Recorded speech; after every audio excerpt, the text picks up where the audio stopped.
On today's show, why is Luka Doncic not getting more credit for playing through the playoffs and the NBA Finals hurt? And how do the Mavs stars feel about the Mavericks now? Talk about all that and more in today's Locked On Mavs. I'm Luka Doncic, and this is Locked On Mavericks. Mavericks, NBA champions. Bang! It's good, and the Mavericks have won the game. If you don't believe, you shouldn't be here. Loyalty never fades away.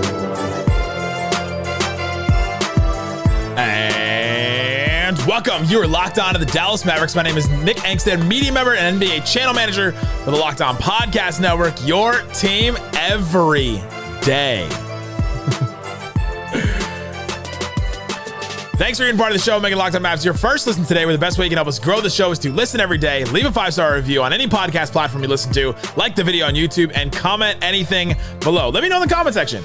On YouTube, let me know what you want me to talk about this offseason, because we're staying daily, friends. We are. Today's episode is brought to you by FanDuel. Make every moment more. Right now, new customers get $200 in bonus bets with any winning $5 bet. That's $200 in bonus bets with any winning $5 bet. Visit FanDuel.com/lockedon to get started. As we get started in the offseason, Locked On Mavs episode number 1 of the 2024 offseason. You can run, you can hide. The offseason comes for you all the same. Here we are. I cannot believe. I'm recording this June 19th. This is the first offseason episode. Crazy. I want to talk about the next step for the Mavericks, talk about the next step for a bunch of these different Mavericks. We'll talk about the finals a little bit still too, because I want to talk about how the Mavs stars feel about the Mavericks now and some of their comments after Game 5. Compared to how they felt about the Mavericks at the end of last season when the Mavericks missed the postseason entirely. The dichotomy is absolutely insane to think about where they were at the ends of these two seasons.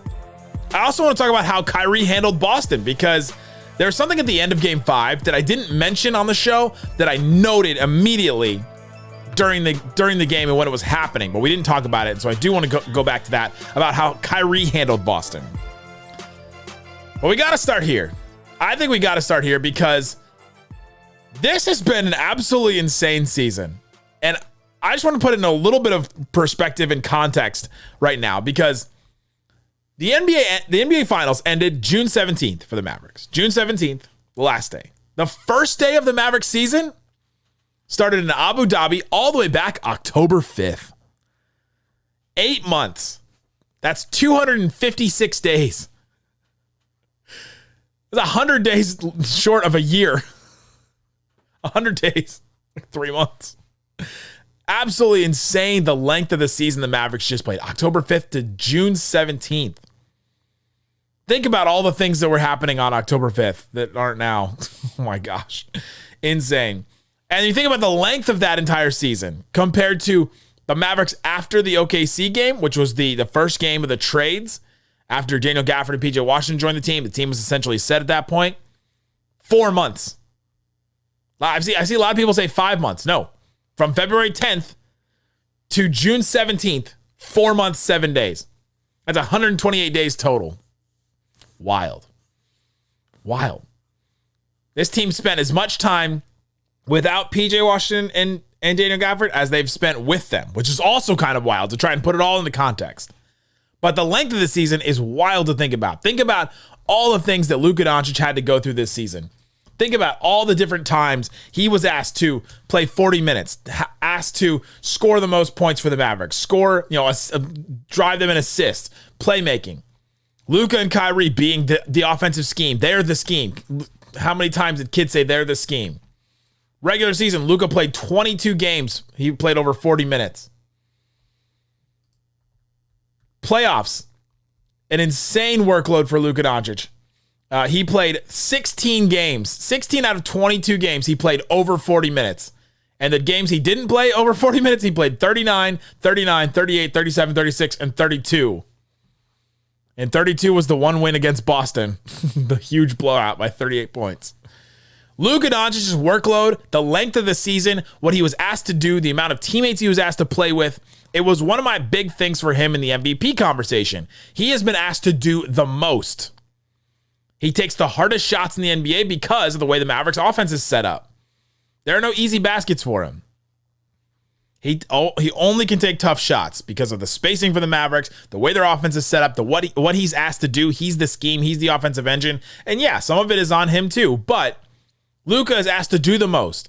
He has ankle injuries, knee injuries. He's taken injections for the chest contusion that he had. I mean, this guy was being held together with athletic tape.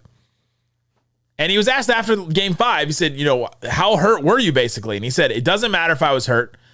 I don't know how much I was hurt. I was out there to try and play, but I didn't do enough. He's like, I was out there. Didn't matter. Never complained about that.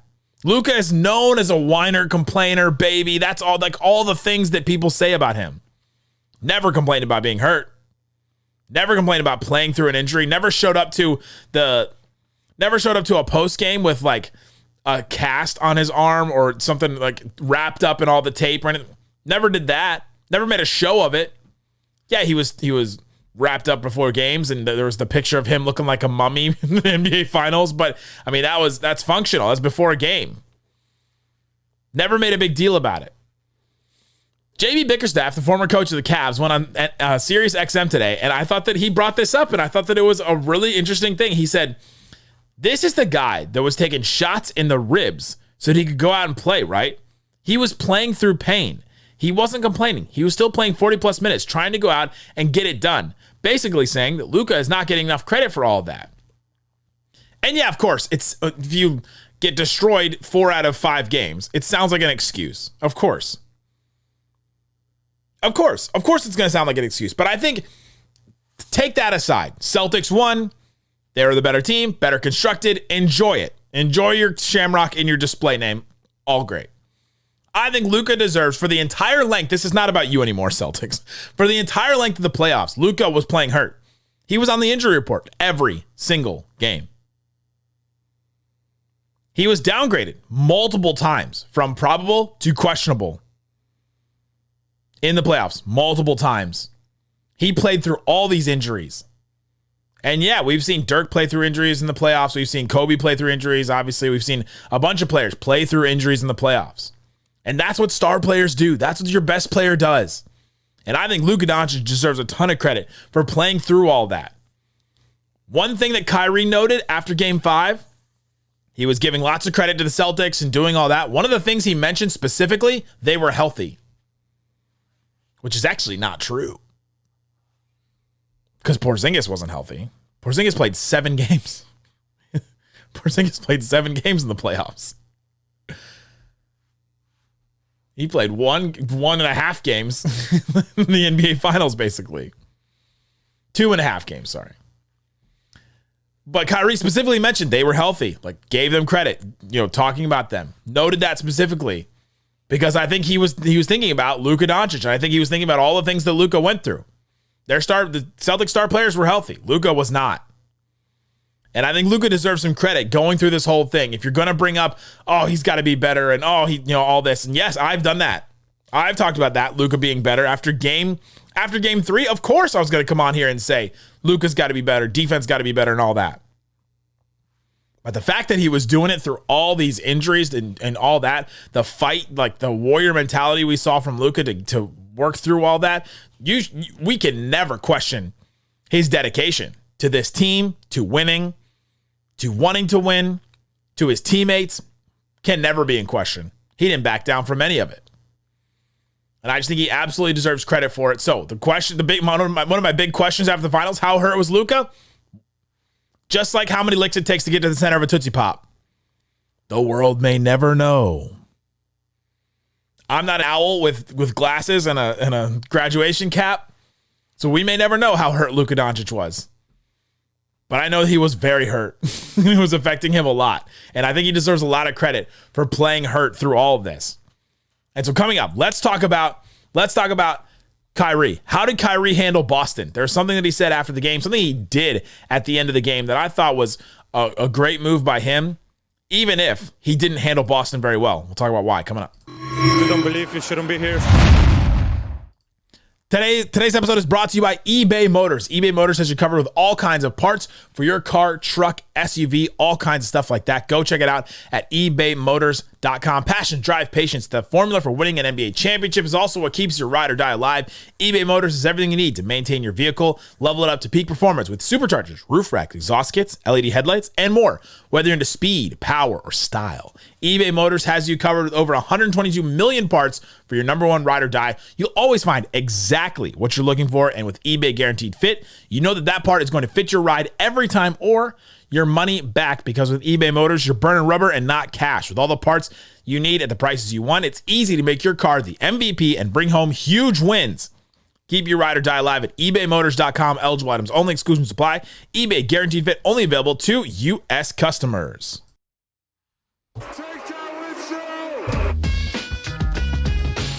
Thanks, everybody, for hanging out with us on Locked On Mavs, being part of the show, part of the Raccoon Squad, listening every day through the season and into the offseason, baby. Here we are. We have a 24/7 streaming channel, Locked On Sports Dallas, that has Dallas shows like Locked On Mavs, Locked On Rangers, Locked On Cowboys, all that kind of stuff, all throughout it. Locked On Sports Dallas. Check it out on YouTube and Amazon Fire TV. All right, Isaac, let's get into some more of my big questions after the NBA Finals. Talked about how hurt was Luka. We'll never know, but he deserved more credit for it. How much did the Boston crowd affect Kyrie? That's my next big question. The numbers are damning. Kyrie had some struggle, some games where he struggled to score in the playoffs. Sure. He had some games where he wasn't the Kyrie that we had seen for the entire season. And Kyrie the entire season in the regular season was almost a 50-40-90 guy. 49.7% from the field, 41.1% from three, 90.5% from the free throw line. Absolutely incredible from Kyrie this season in the regular season. Get to the playoffs, and man, some of those numbers go down. But then you go to the Boston series, and in the finals, the Mavs needed Luka and Kyrie to be great together at the same time to win any game against that team. They needed them to do it 4 times in order to win. And it didn't happen. And Kyrie specifically shot 31% in game 1 in Boston, 39% in game 2 in Boston, and 31% in game 5 in Boston. At home against Boston, he shot 46% in game 3, and he shot 56% in game 4. Kyrie playing in Boston was one of the weirdest things in this whole season, where you go, are they guarding him differently? Is there something about the floor? Is it something about it's the same conditions basketball wise, except the crowd? That was the only thing that was different between Kyrie playing in Dallas and in Boston. And the difference between his field goal percentage is drastic. Kyrie also, by the way, March 1st, 2023, for the Mavericks, played in Boston and shot 9 of 23. Another game where he did not shoot the ball very well. Shot 39%. He did not shoot over 40% at all in Boston in any specific game. He played 4 games in the TD Garden. And total, between those 3 games in the finals and the game in the regular season 2, he was 27 of 76. That's 35% from the field. So how did Kyrie Irving handle Boston, and how much did the Boston crowd affect Kyrie? I think a lot. And I think that there's no way that you can refute that. We did an episode last week where we talked about Kyrie actually kind of came out and admitted it. And so it affected him. There's something psychological, something about it, something about that crowd going after him, something about being in that building, something about maybe seeing Lucky on the court and thinking about it too much. I don't know. It could have been a bunch of different things. But then the other side of it, how did Kyrie handle? So we know how the crowd handled Kyrie. They hated him. They said bad things about him. They had a blow up doll in the outside of the arena, and they stomped on it after the game 1 and 2 win. They said awful things to him. Not just the chants, but people close to the court. There are reports of awful things being said to Kyrie.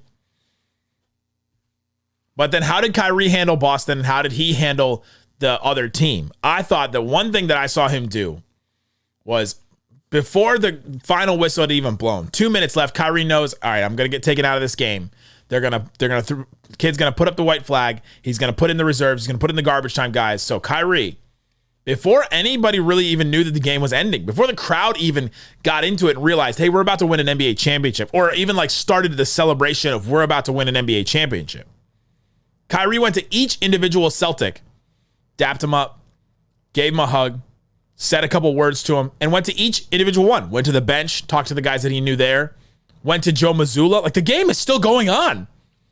There's like 2 minutes left in the game. He's going to each individual one. It was actually kind of weird when you first noticed it. You're like, man, they're really conceding. They were down by a lot, but he was really conceding at that point. They're not going to like fight till the bitter end. No, they were not. But I thought Kyrie kept it really classy, and I thought that's growth. Because what did he say at the beginning before this whole series? When I played them before, I lost my mind. He flipped off the crowd. He stomped on Lucky, the logo at the middle of the court. He, said some things like, man, he handled that in a completely wrong way. And I thought this time around, he didn't do that. And yeah, he didn't shoot good, but personal growth is important too. And I thought what Kyrie said about that whole experience in the end and how emotional it was to play in Boston, to lose to that team, and then to see that group that he used to play with, to see them win. I thought that was all fascinating. Here's what he said.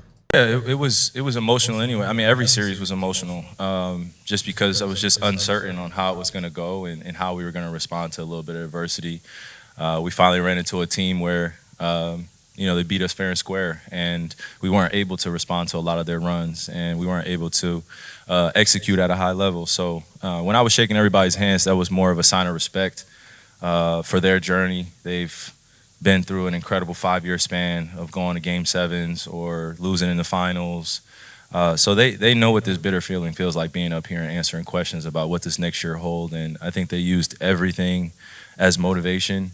They were healthy, and they really kept their head down and weren't paying attention to any of the personal accolades or individual accolades. I think they just came together as a team and were okay with each person being great in their role and selflessly putting their best foot forward. So I think we learned more than anything from this series on what it takes to not only get back to this level, but win at this level. And, the Celtics are the perfect example for us this season because of how much they've had to deal with in the past few years. So it's admirable, and to see, did JB win Finals MVP?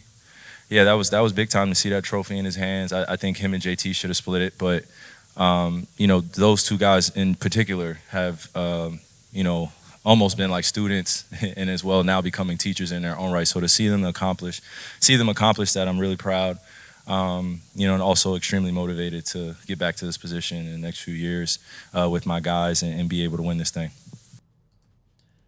Kyrie Irving kept it classy all the way to the end. Did JB win Finals MVP? Yeah, he did. Oh, okay, cool. That was awesome. I think the two should have split it. Like, I just thought that Kyrie showed such personal growth, and we don't really talk about that much here, but I thought that it was just such a storyline. It's such a thing that we focused on so much that there was one positive with Kyrie, and that he has grown from all this. And hopefully his game grows so that next year the Mavs, when they go to Boston, they'll be able to shoot over 40%. You hope so. But I think that's one positive you can take out of it. I think the other part in that clip that he said that I wanted to bring up here is that the Mavericks said they're a blueprint for us to look. They were in that spot. 2022, they lost to the Warriors. So did the Mavericks. They both lost to the Warriors. But the Celtics lost to the Warriors in the title. And they had to sit there and they had to answer the questions. And they had to go through it. And they, been building for 8 years. And now the Mavericks have been building this for a year. I mean, they had Luka, and then they had a couple pieces, and then they brought in Kyrie. I mean, it has not been that long. And so they've been through it, and they've gone through it. And I thought the Kyrie mentioning that was interesting, that they're a building block, a stepping stone. That's where the Mavs are right now. And sometimes you have to go through that. How many teams have we seen go through disappointment? LeBron James, 2007, gets swept by the Spurs in the finals. Dirk, 2006, 2007. Huge disappointment years. The Heat in 2011 had to go through that. That was a good one. So many teams. I mean, Kobe's Lakers in 2008, they lose to the Celtics. And then they come back in 09 and 10. Then what happened in 11? Do you remember what happened in 11? That's right. teams have to go through it. And I thought that Kyrie handled himself with class a lot, and I thought that he did not shoot the ball well, did not play particularly well in Boston in any of those games, but I thought he handled himself well, and I think that that's notable. And I wanted to play that clip to talk about him dapping everybody up after the game or during the end of the game and all that, and then talk about the Celtics team had built for this moment, and the Mavs are building to their moment, and hopefully they get it. But coming up, let's talk about how Luka and Kyrie feel about the Mavs now, because how they felt at the end of 2023 was very different. Talk about that and more coming up. If you don't believe, you shouldn't be here. Today's episode is brought to you by FanDuel. FanDuel Sportsbook has all kinds of props and odds and wagers that you can make on the NBA, even in the offseason. The finals are done. You can bet on the finals 2024-25 champion already. Celtics open up at the favorite plus 300. Nuggets plus 750. Timberwolves plus 850. That one's interesting. And then the Mavericks plus 900. The team in the finals didn't even get the two West teams ahead of them. That's kind of wild. Bucks plus 1,000. Thunder plus 1,000. Where else is everybody else? Sixers plus 1,600. Knicks plus 1,600. Clippers plus 2,800. Heat plus 3,000. Suns plus 3,000. LOL. Cavs plus 3,500, but all kinds of stuff. Go check it out, FanDuel.com. And right now, you can get $200 in bonus bets with any winning $5 bet. So you put $5 down on a Rangers game, a Dallas Wings game, a WNBA game, whatever. You get $200 in bonus bets with any winning $5 bet. Visit FanDuel.com/LockedOn to get started. Again, FanDuel.com/LockedOn. Shut it down! Let's go home! All right, Isaac, let's answer some more questions, big questions I have after the NBA Finals. I think we'll talk about the next steps for the Mavericks. I got a couple of things I heard from Kidd, from Kyrie, a couple of big questions I had for some of the Mavs role players. We'll do that in a different episode. We'll talk about that because we got a lot of time for the offseason. But one thing I really wanted to do today is talk about how the Mavs feel and how specifically the two stars feel after this season compared to last season. And I think that that's something that we should really take away. If you're a Mavs fan and you're listening and you're like, man, I feel so dejected about this. Well, hey, one big, huge idea of this. How does Luka Doncic feel about the Dallas Mavericks now? Because go back to a year ago, a little more than a year ago, probably 14 months, 15 months ago. Think about 2023, exit interview for Luka Doncic. They had just sat him for 2 games to tank 2 games. And Luka said, I didn't like that decision. The uncertainty of that.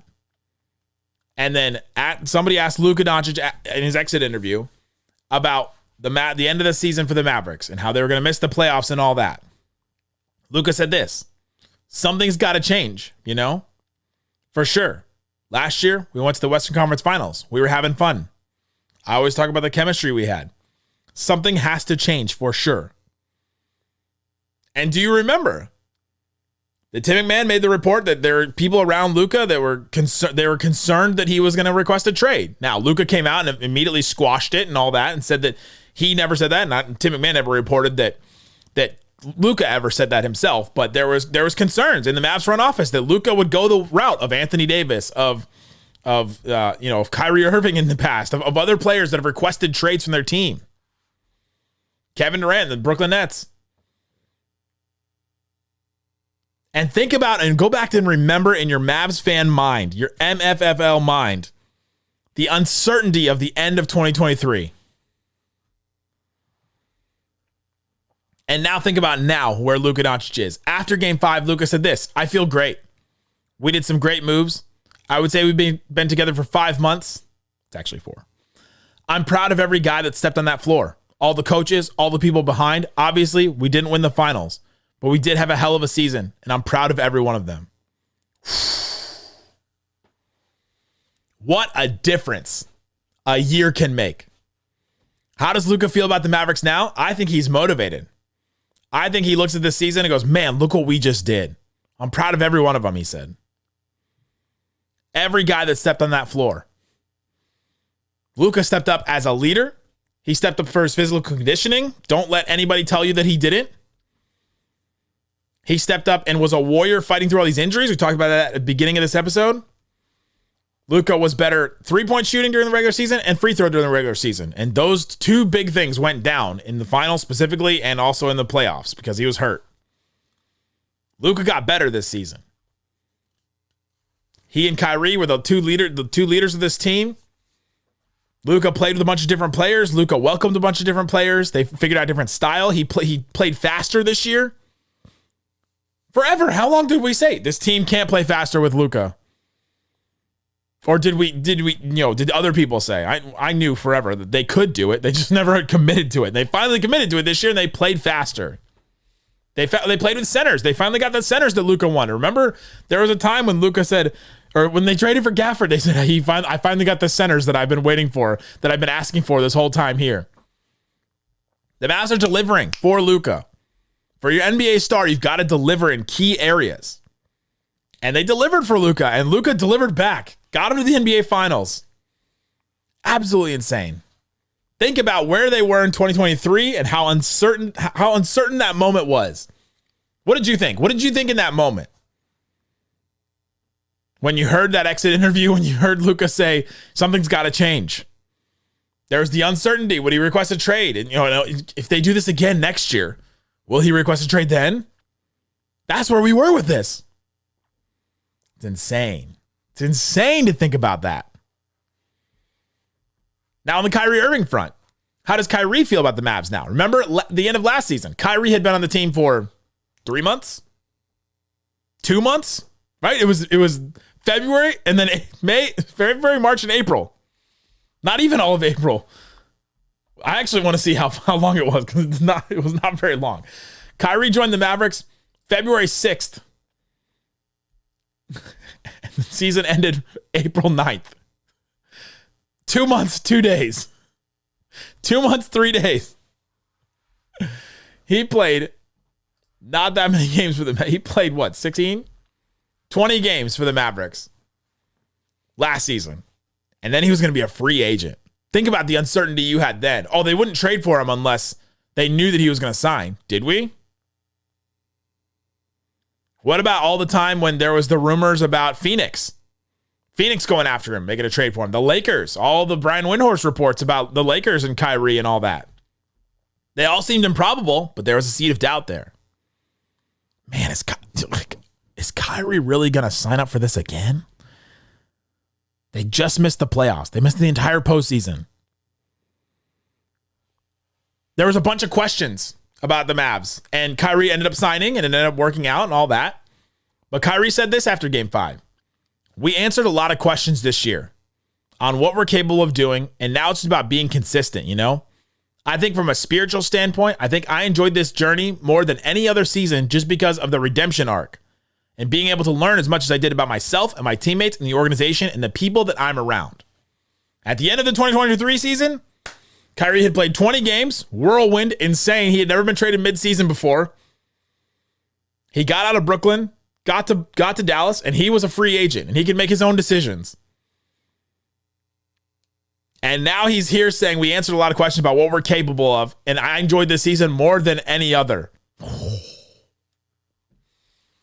That's insane. Think about the uncertainty. Back to the uncertainty of the end of 2023, where Kyrie Irving was then, where you were with Kyrie Irving, and what you thought about him.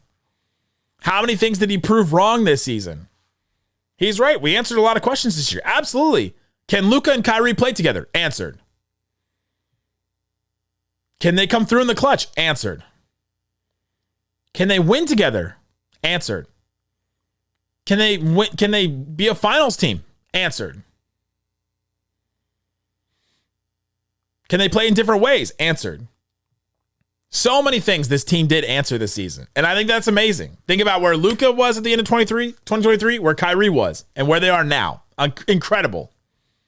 So even though the finals loss still stings and probably still stings you too, every time I scroll through my Instagram or my Twitter and see that picture of me on the court while they're celebrating the championship, I just just stings just a little bit to see all that green confetti.